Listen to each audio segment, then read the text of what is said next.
Welcome to the reality of reality. I'm here with Therron Pittman. Woo! His first podcast My first ever. podcast. Which is so crazy to me because not only were you on the reality show The Summit, you won it. Thank you. And that's the real tea. No one wants me on it because our show was, it did flop a little bit. It was a flop. But okay, so I want to bring it back to how I even know you because how we met was so crazy. And so, we met at a Tiffany Pollard meet and greet. Iconic, y'all, just so y'all know. It was so I've actually never talked about it on the pod before. So I need to give people a recap. So I got this meet and greet to meet the HBIC New York, Tiffany Pollard, obviously. And I was like, I feel like Courtney would love this. So I hit up Courtney Revolution, previous guest on the pod. And I was like, I have like 4 tickets if you want to invite someone. He goes, I have someone that's going to want to come. So Therron's walking down the road. It's me, Courtney, and Therron. First time meeting him. And before we go up, I'm talking to you. I'm getting to know you, blah, blah, blah. And I'm telling you a little bit about me. And you were just like, I was on a reality show. And I was like, you were? And you go, yeah, I won. You were like so fucking casual about it. It's because no one thinks I'm a winner, but I did it. Not only did you win, you like summited a mountain without really having much experience. Literally. I think the coolest part about it is like, I signed up for a random show because I auditioned for Big Brother twice. I was an alternate twice. And when I go back and watch those seasons, so I don't know if I'm allowed to say, but I was an alternate for like 21 and 23. And they just randomly, like, I still like kept that good relationship with my casting directors.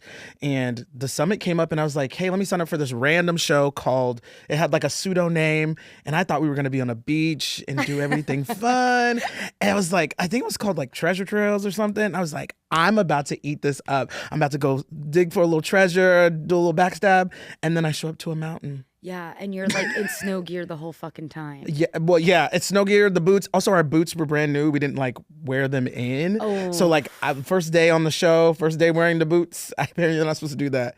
But yeah, you need to break in the boots. But so then while I'm talking to Therron, I'm like, I feel like I need to have you on the podcast. He says yes immediately.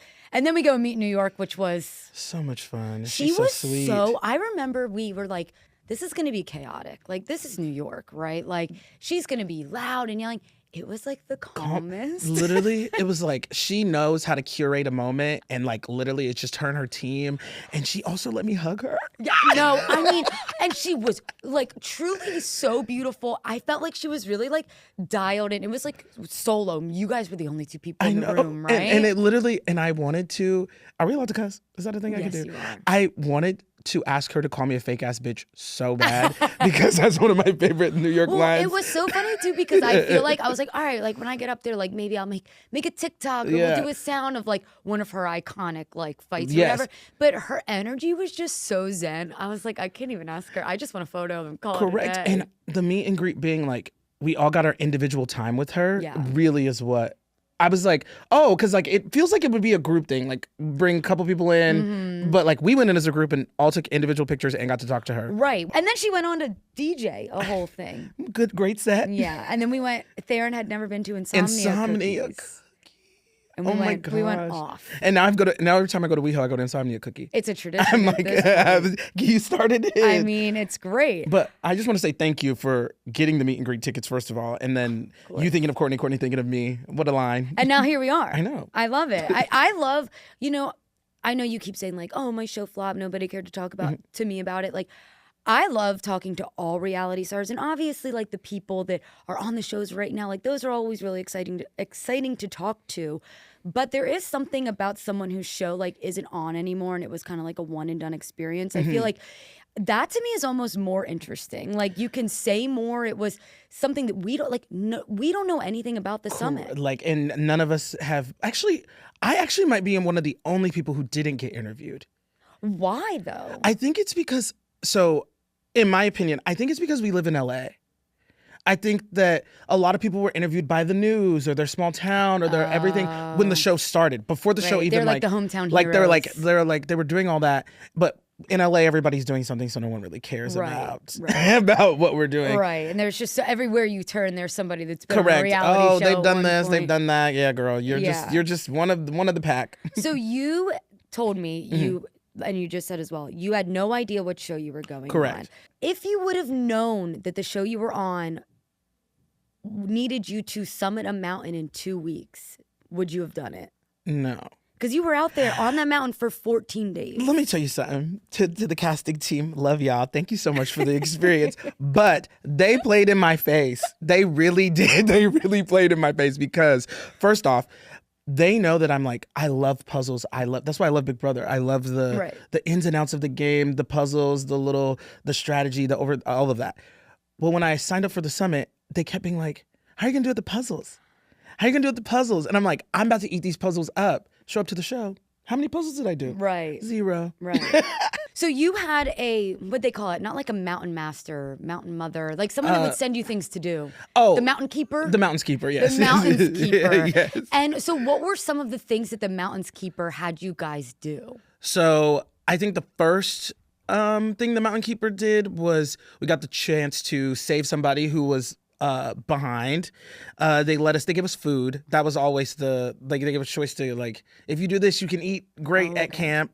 They made us make some tough decisions like, hey, the last person that comes across this, you need to chop the rope and they're out the game. So it was kind of like a constant stream of like, is what they're going to tell us good or is it bad? Right. And I think that the mountain's keeper kept us like this mysterious air because we didn't know who it was. It was just always this person in a helicopter, and it was like a real helicopter. And they drop a bag and drop a bag, you got to run to it.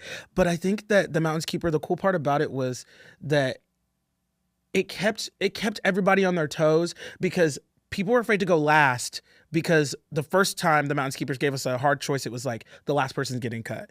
Then later on, it was like the last person got a reward. So it's like, do we run? What do you need? Like, what are they going to give us? Right. So I guess that's kind of, if you want to really stretch it, call it a puzzle because it's like, it is kind of a mind game, right? Like you're trying to figure out like what this Mountains Keeper is going to tell you to do. So just to backtrack a little bit too, how many people started on that mountain with There were you? 16. And then part of it was you all got money in your bag. Correct. And then if someone got eliminated, you got to keep the money.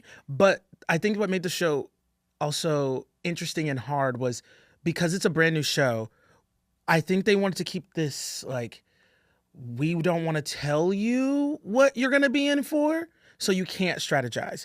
Because starting from the beginning, it was like, at the first day, everybody thought it was going to be like a kumbaya experience. They were like, oh, they said everybody can make it to the top. And I think one of my first confessionals is like, everybody thinks this is a team game, and I promise you it's not. Because in my brain, I'm like, CBS is not about to let 16 of us win the show. They're literally the competition show network. I'm like, that doesn't sound fun to watch. Yeah. And so I think the not knowing anything, like we didn't know how many people could win the show. We didn't know how it ended. I think that kept the mystery of the show alive for all of the contestants. Right. You guys had to eliminate people along the way, right? Correct. We had to eliminate people on the way. There was an article that was written by one of the people that said we didn't have to eliminate somebody, but it made it seem like we needed to follow the rules. Like if the Mountains Keeper told us to do something, why would we disobey? Right. Like a direct order from this mysterious figure. Well, and also you'd get something if you did what the Mountains Correct. Keepers I think the fun part was stealing the money because it was like, some people thought of it as like you don't deserve this money, we want you out, we're going to steal it. But for me, it was more like, well, they gotta go. Looks like the money gotta go. Right. Somewhere. And also, I mean, look, the summit was really cool because it really was such a diverse cast of like, there were older people, there were younger people. Do you feel like you were maybe the most well-versed in like what goes down on reality TV? I would say that because you're like reading the show. Yeah. Oh, yes. So I think that there was 3 groups of people there. There were people who were there to compete and do strategy and play the game. There were people who were there to climb a mountain because that's what they were told. And there were people that were just there. And so there was like, I would say that I felt like really aware and qualified because I watched so many shows. And I think that Becky Lee, shout out to Becky Lee, I'm telling y'all, if they cast anybody from our show to do anything, she, besides me truly, she is the person that I genuinely think played one of the best games. But the problem that unfortunately for her was that I was also there. And so because I also watch reality shows and she's big on Survivor, I was peeping the game. Right. Like Game was recognizing Game. You would have had the advantage if like you're the only one here that like knows reality TV. Whereas, you know, someone would have had the advantage if he's the only one there that's summited a mountain before. Correct. Like everyone has their strengths. Yeah, I would say that the cool part about the show being so diverse is not only was it diverse in age, I'm telling you, showing up and like, you know, you don't get to see the cast, but showing up and seeing 3 people who are my, like, they're black. Like, I mean, like my color black too. Like I was like 3 chocolate drops. We're making an alliance, period. And we did. Right. That was really cool. I think my biggest advantage in the game though was being the only gay man.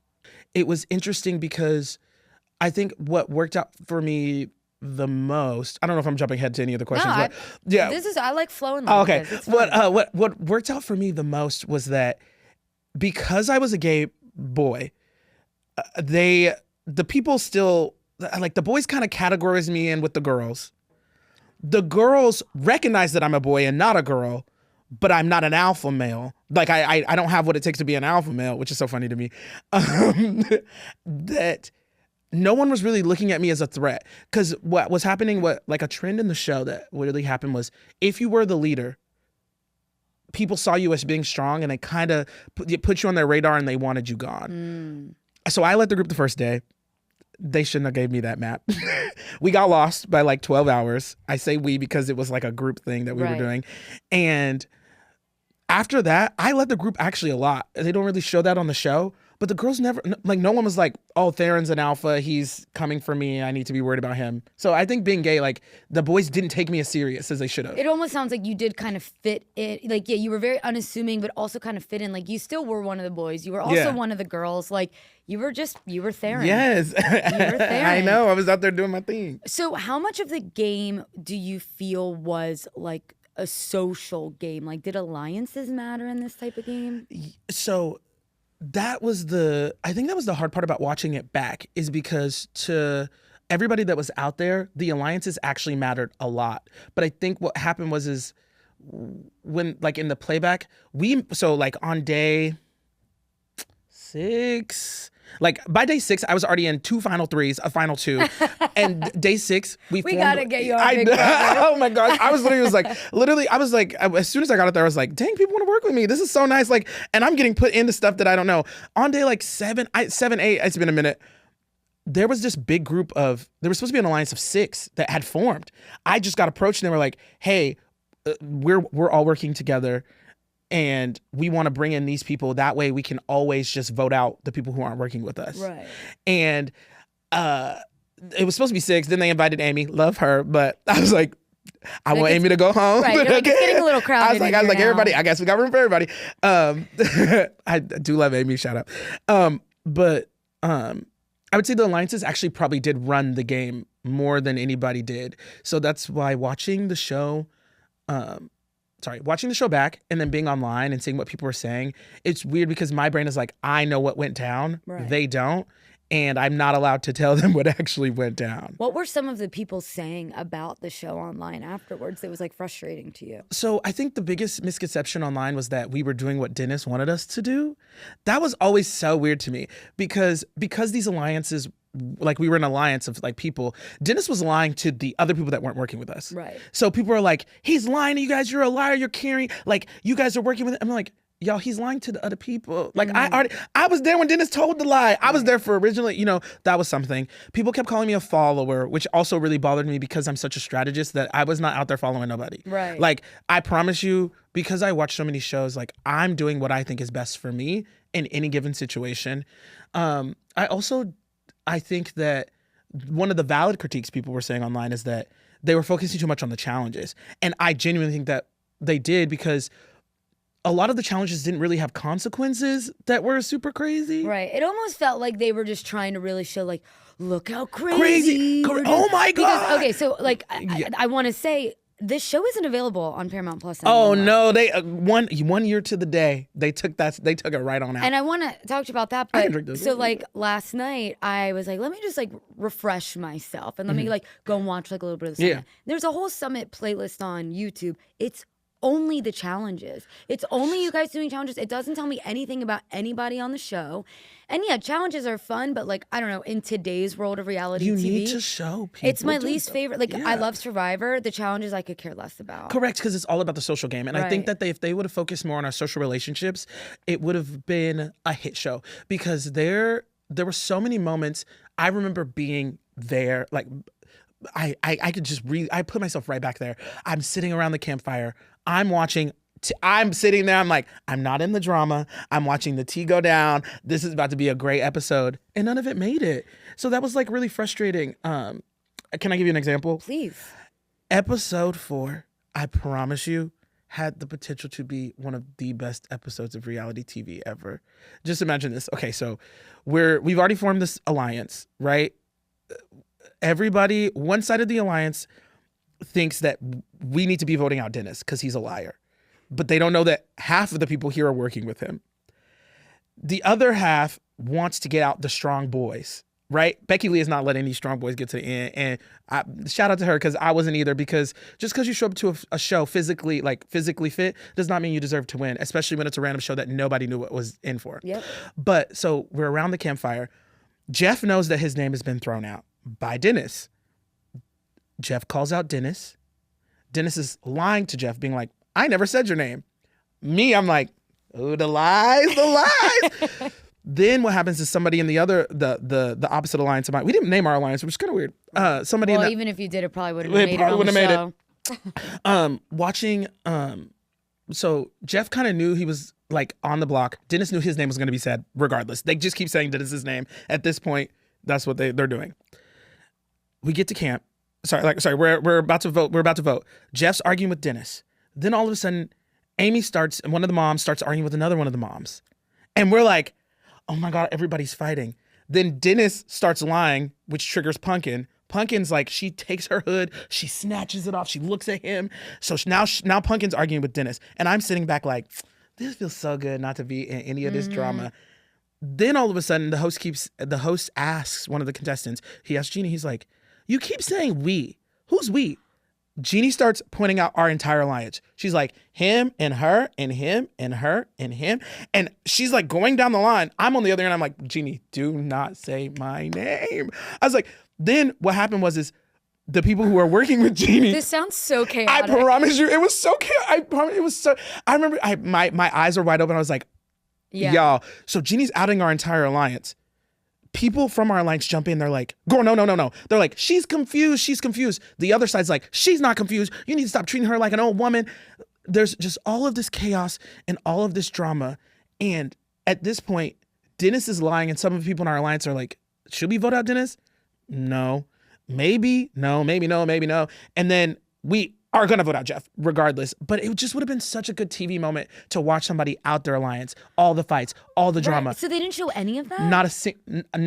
I think there was like maybe 2 lines like. And is that hard for you as someone that is a reality TV watcher? Like, because I know if I were in your shoes, Therron, I would be sitting there being like, this is going to be such a good fucking scene. Like, I can see it now. And then you go and watch the show and... I don't know what their vision was. Right. I think that's what the real tea is. I don't understand their vision. I know where I thought the show was going to go, and it did not go in that direction. Because to get back to your original question, the social relationships and the alliances ran that game. It almost made it seem like they wanted the audience to be in the dark and they wanted a lot of blind sides. That's why I think it makes it look like I'm a little bit of a follower, because they're not showing my thought process on like, why are you doing what you're doing? No, that's actually very interesting to me. Like, and just hearing you say this, it sounds to me like CBS had this vision of like, we have the Survivor, we have the Big Brother, we have these shows that already show like complex social dynamics. It almost feels like they wanted to focus on the fact that these are a bunch of people that don't know how to climb a mountain. Let's see if they can do it. When it's like, yeah, I mean... And you guys did do it, and you're someone that's never had this. Correct. Like, they still got that, but I do think sprinkling in the social dynamic is a good idea. This is like a weird callback. I've talked about Mr. Beast like so much on this podcast. You love Mr. Beast. He's about to be on Survivor. But exactly. But I like visited their like studio, and they were telling me that the biggest complaint that they got from like the studio after season 1 of Beast Games and like from fans and stuff is that we want to know more about the characters. We want to see them. People care about people. And the dynamic, I think it was like, I honestly think the internet would have been nicer to us if they would have showed the multi-layeredness of everybody on the show. And that's why I'm so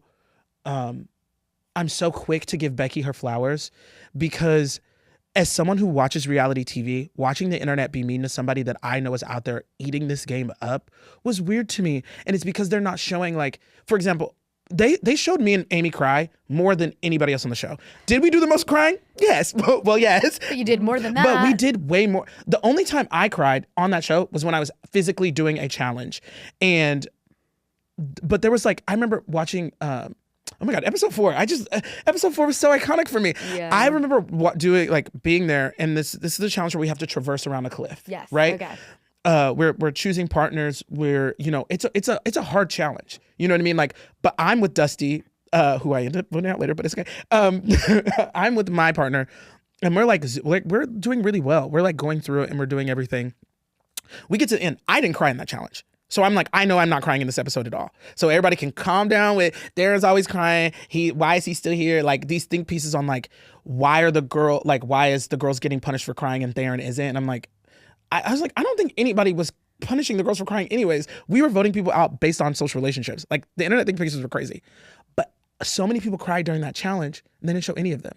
Like I might be misremembering, but I swear to God, even Becky was tearing up. Mm-hmm. And I'm like, this shows her be a human. This shows her that she like, although she is a strategist, like she is a normal person that has feelings, and she is Superwoman who sometimes have a little vulnerability. Right. And I think that it did the viewers a disservice by not showing who we were and what we were doing. Well, it also sounds like it did you guys a disservice. And I know that is always a fear for a lot of people when they go on reality TV, is like, I can't control the edit. Was that something you were worried about before going on the show? I was nervous about the edit, but I feel like I'm really good with people. So in my brain, I was like, I think I'll get an okay edit, because I'm not like, I'm going to go out there and be myself. So regardless of what they edit, they can only work. They can only work with what I give them. Yeah. And I think that like they let you know when you go on reality shows that we as producers, they can't tell you what to say. Right. They make that very clear. They might like ask you questions that lead you into things, but I think that when I came home, I wasn't worried about anything I said, because I knew the entire show I only said things that I wanted to say. Right. If that made sense. Yeah. And I think some of the people were out there were just saying they were being led. they were being led. Like you knew not producers produce. Obviously. Correct. They want that interesting, that juicy. Yeah. So even if they're like, would you like? How do you feel about this? Would you say something about this? I'd be like, oh, I wouldn't say it like that, but I would 100% say this. You know what I mean? And I made sure to be very clear and concise with my words. Yeah. The only thing I was worried about when I came home was that I knew I cried way too much, and I don't cry in my normal life. You know what I mean? Well, you're climbing a fucking mountain, dude. I like, know, and I'm afraid real. of heights. That's the people being like, you signed up for a mountain climbing show. Why would you sign up if you know you're afraid of heights? It's like the show was called Treasure Trails before we got the actual title. Please tell me where treasure has to do with climbing a mountain. Right. Well, you did win treasure. I did. I guess at the end it was the trail to treasure. Okay, so I do want to talk about that. So you make it to the end. It was only 3 of you, correct? Right? Yes, they make it to the top of the mountain. So the 3 of you, was it $1 million prize? So it was. So the way the game worked is every time someone left or we were forced to cut them, their money left the show with them. Oh. Like, but if we weren't, so if you had a lot of money, that's incentive to keep people in the game, or so we all had even money. So we all had even money. Okay. But like when we cut Bo in episode 2, Bo's money was technically gone from the prize pot. I don't know. It was kind of weird, but so the prize pot was $1 million. Right. But so 3 of us made it to the end, which we didn't know what was going to happen. I just remember sitting at the finale. There's nothing like the moment where we went into it thinking like they kind of prepped us to be like, hey, you could actually leave here with nothing tomorrow. And that's something we signed at the beginning. You know what I mean? And so I remember like, God, what incentive do you have to like, climb a mountain? I was like so like when I made it to the end, I was like, okay, I need to come up with a good speech to prove to these people like why I deserve the money. But like we went there, we talked for a little bit, and I don't know what happened, but they were like, congratulations, you were all the winners and you all get $250,000. That's great. And I was like, all of us started crying because I think some of us prepped to maybe get less than, you know what I mean? Right. I since post the show, there was an Australian version, and that's how they did it in Australia was the contestants got to vote for how much money everybody got. Right. And so kind of like how Survivor has like the jury and stuff. kind of like the jury, except for like, let's say we made it to the end with $750,000.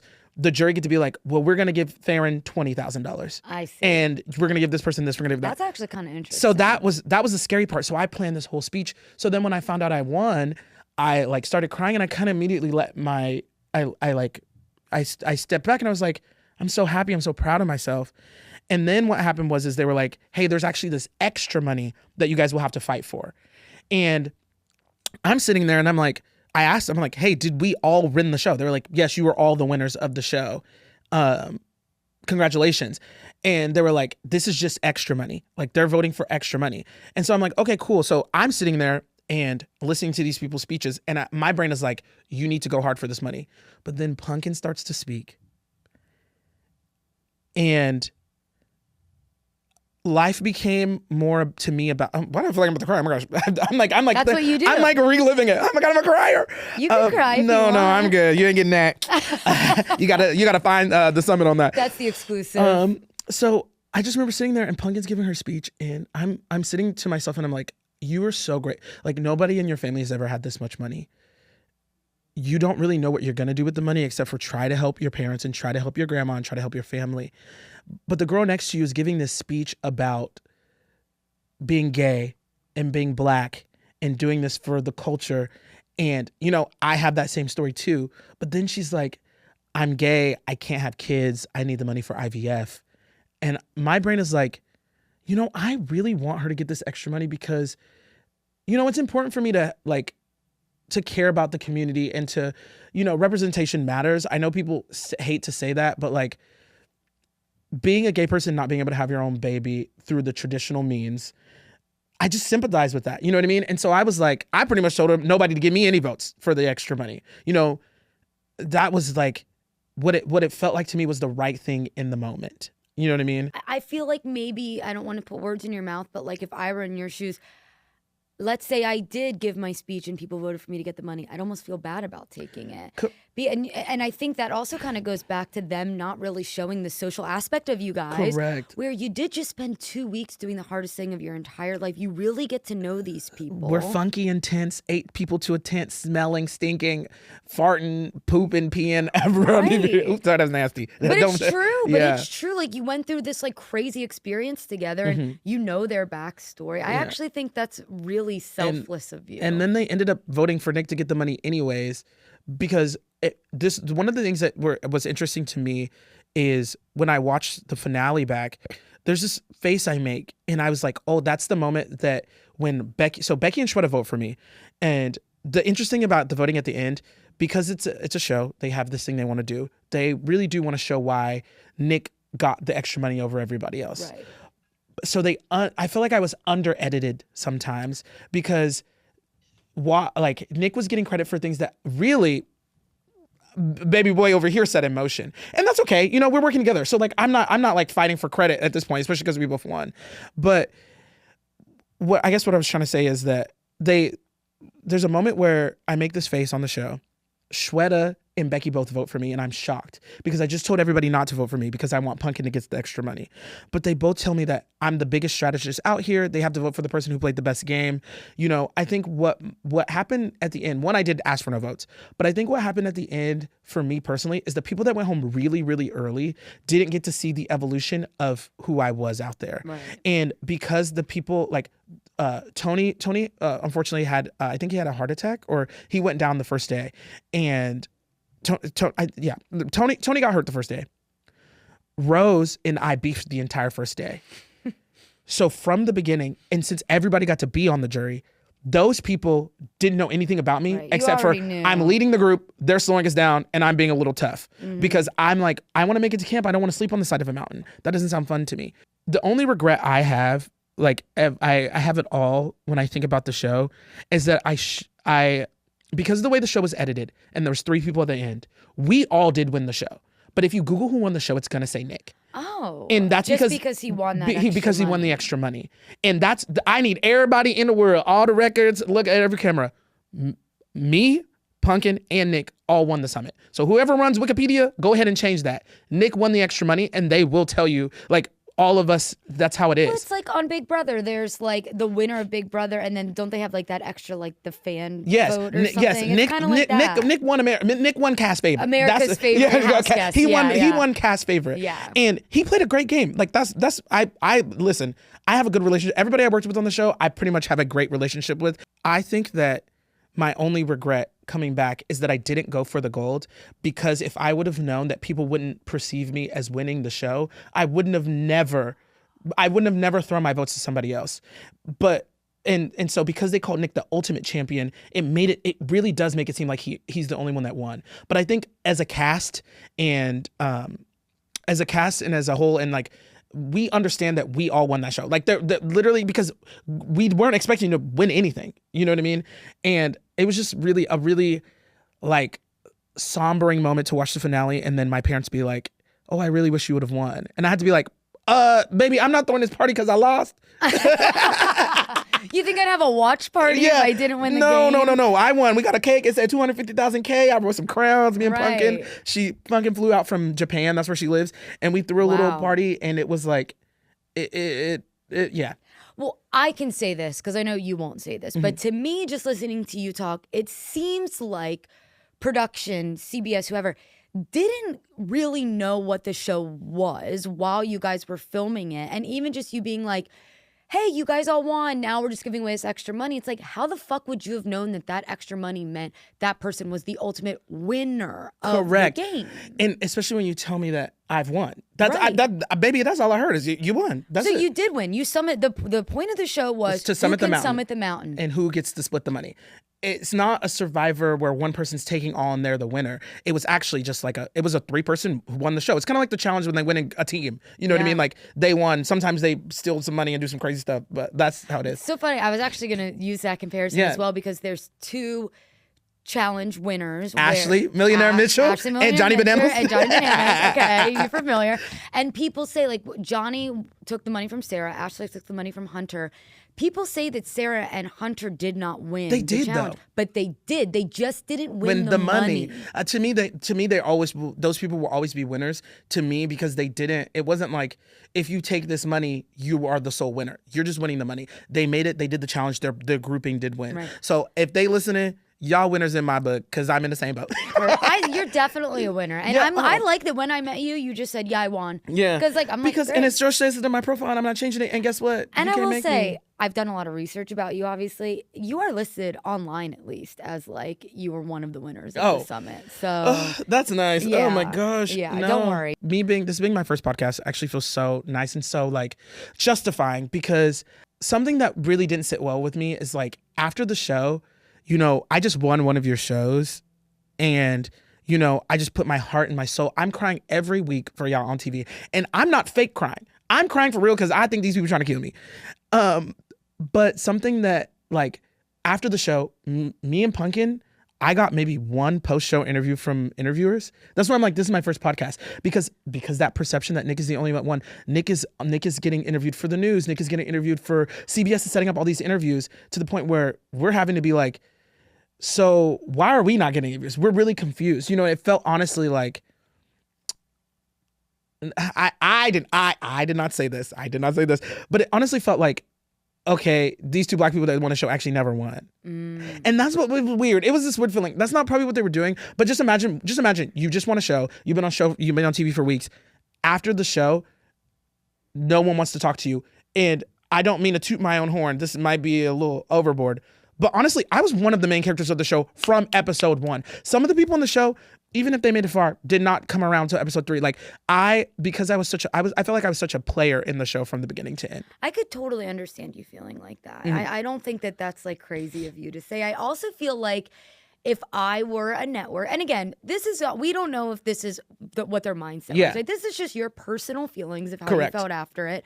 But I feel like if I were a network, I would want to highlight the people that you never thought would make it to the end that end up making it to the end. You know, girl, I was about to quit like 6 times. Right? Like you're like you are like I know we keep bringing things back to like Survivor and Big Brother, but like you know how Jeff Probst is always like, Sari made it off the couch. Correct. Like that's the people that those shows love to highlight. Like they never thought they could do it. They came out to this island and they won the game. Like you would think that's what they would want to do To show. Yeah. And I think that the blessing from all of this is that if I have to give any advice to anybody on reality TV, is that the internet is a fake place. People are going to say things about you. People are going to, you know, like the death threats I received, the racial slurs I've received, all of that gets washed away because when I meet people who watch the show in real life, they didn't care that I cried because they're also afraid of heights. And like, I remember there's these 4 people. I went to like a Big Brother watch party and they put me on the poster. I was so excited. I was like, oh my God, I'm on the poster. And these people came just to see me. There was 4 people that like genuinely came just to see me. They had me sign some stuff.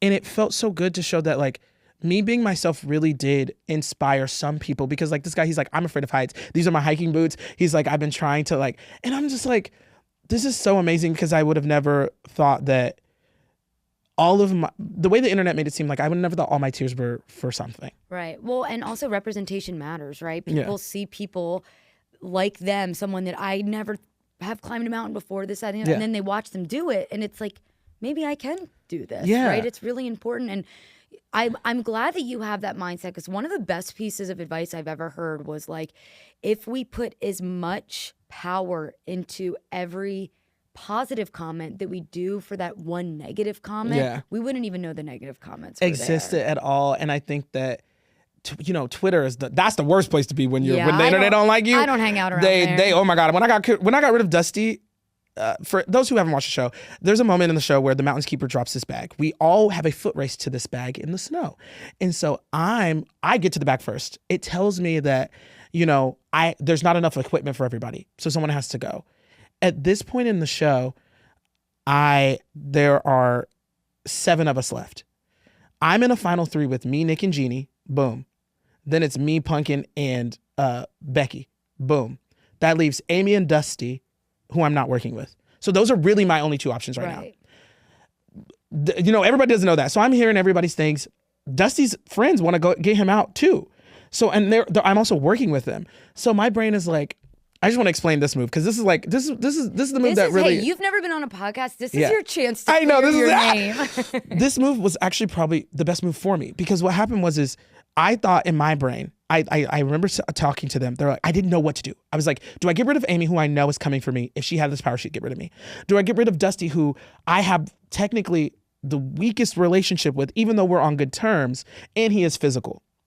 But I believe in our group. Like, I believe that we can make it. So what I do in my brain, I'm like, if I get rid of Dusty right now, when we go to camp, Amy probably is going to slow us down today. And unfortunately, it's her time.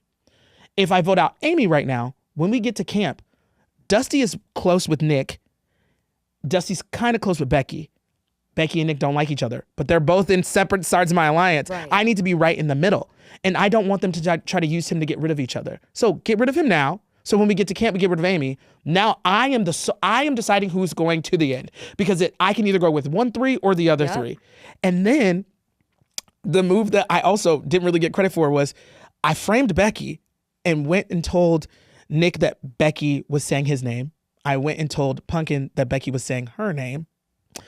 And I, in return, I had decided that I need to take one person from each alliance because I don't know how many people win. If 2 people win and I'm up there with one person I'm in alliance with on this side, one person I'm in alliance with on this side, and they both hate each other, they're always going to take me to the end. Mm-hmm. Once we got to 5, I knew I was making it to the end of the show regardless, based off of how I did.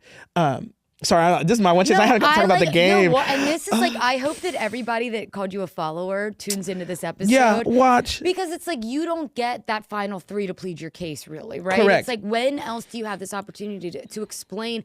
I know that would get me, right? Mm-hmm. If I'm on this reality show and I'm making moves I'm really proud of, but no one ever gets to see them, that would piss me off. And now, are you hoping to be on another reality show one day? I would love to go on another show, preferably with no heights, Okay. preferably on the ground. I still would love to do Big Brother. I know that my journey might not be as good as it was on the summit. That's why I would say things are a blessing in disguise. Right. I was an alternate for 2 seasons of Big Brother. I didn't get on. But if I was on those seasons, would I have won? I don't know. But I did get on the show and I did win. And so I'm grateful. But there's a couple different shows that I would do. As serious as Big Brother and as fun as 99 to Beat. I love competing. I've been kind of into 99 I, to Beat these days. I don't know why. I think I do good. I saw there was They're a like little casting things. call for it, and I thought about it. Literally, I was like, should I apply? But I was still under contract, so I couldn't. You're still under contract? No, I think I'm good now. I'm good now. But when it was happening, I misread my contract. I thought we were in a CBS lock for 3 years, but turns out I'm good now. Okay. So I would love to go on a different show. Unfortunately, I don't know if my show was big enough for people to count it as something. Sure, but your personality is big enough. Exactly. And I'm about to start applying matter. as a new person. I ain't never been on nothing, y'all. Hi. Get me. They can't find it online. Why do you think they took the summit off of Paramount Plus? Like, why would they film a whole show and then it only be on there for a year? Isn't that weird? I do not know. Maybe they were like, this did not go well. Let's go ahead and get it out. Or if but like not that many maybe if people they would have watching used a different it. time slot. I get trying to get the Survivor base because our show aired after Survivor, Oh, and I okay. honestly Yeah, it think was on that, but it was CBS. so late. Girl, I'm not trying to stay up to 9:30 watching a new show from That's 9:30 to fair. 11. Like, who's trying to watch an hour and a half show starting at 9:30? Yeah. It was a little much. A little much. When did you know when you arrived? You were in New Zealand, right? Yeah. When did you know what show you were actually going to be on? Like, when did you learn it wasn't Treasure Trails or whatever? So the day we filmed, the first day we filmed, they did our opening speech and the host told us what the show was called and told us what we were gonna do. That was the first time you. That heard was the first stuff? time. But the thing is like, the only things they told us about the show before we started was just practice walking for a long time. Baby, what? But listen, you're talking to a strategist. I don't know what I'm signed up for. They can't tell me too much. I took swimming lessons. I can't swim, but I took swimming lessons to really like, I've never swum in the ocean. So I was like, just in case it's some kind of survival stuff, I need to know. Yeah. So I'm not like scared in the water, even if my swimming isn't the best. So I took swimming lessons. I went on hikes with elevation for hours on inclines. I walked every single day. I was weight training in the gym. I was like actually preparing my body for the show. And even though I am a little tubby, for some reason my body does really well when I know, like, I don't know. I don't know what it was, but I didn't know anything. So when I started to piece together that we were going to be doing little things, like they did give us snow boots. Why do I need snow boots? And There's so many people though that get cast on these Yeah. reality shows and they won't even like people get cast on the Traitors and they don't even watch an episode of the Traitors beforehand. Like that's really impressive that you went and did all this. You were not messing around. Listen, I was not trying to be caught off guard, and then I was by the heights thing. That was the only thing. I'm telling you, that's the only time I cried. You can't train a fear out Correct. of you. And they were like, are you over your fear now? And I'm like, no, I'm still afraid. I still don't get on roller coasters. I'm still not doing that. But I know a little bit more that I won't die, so I'm willing to try. Well, also it is like mind over matter, right? Correct. It's like you can still be afraid of things, but do them. I'm afraid of a ton of things, but if I don't do them, I'm not living my life. Correct. That's what I'm really grateful for. Like the experience of knowing that like you're gonna go through some hard stuff. You're gonna do hard things. Just remember to cry your way through them. If you're scared. If that's what you have to do, Yeah. like just get it done. But you ain't never gonna catch me crying in real life. You almost did here. Oh yeah, just a little bit. I'm a little sensitive sometimes. Okay, so you did say that you would go on another reality show. I was gonna, because my question is always like, what's next for you, Yeah. right? So like, if you don't go on another show, like, what are you up to these days? Are you still hiking? No. Yeah, okay. I still have my hiking boots, but no, we're not hiking anymore. So right now, I think that the hard part is like being a reality TV person. Like that's not a sustainable thing. Like you have to be. It is for some people, but yeah, it's it is. not Yeah, but you have common. to be very special to do that. I would say. For me, I've been really focusing on making board games. I am a board game connoisseur. What? I own over 200 board games. I make them. I play them. What? I'm Can I obsessed come with games. over? Can you You invite me for a can. Oh game my gosh, night? yes, you can. I just love had a game night games. last week or the week before where only thing we played were 3 games that I made. That's really cool. Yeah, and so I'm doing right now this challenge that I need to start posting about. So my goal this year is to make 12 board games. They don't have to be fully fledged out games. It's just to keep me creative. So I have a randomizer. It tells me how many players, a theme, and some mechanics I have to use, and then I have to just make the game.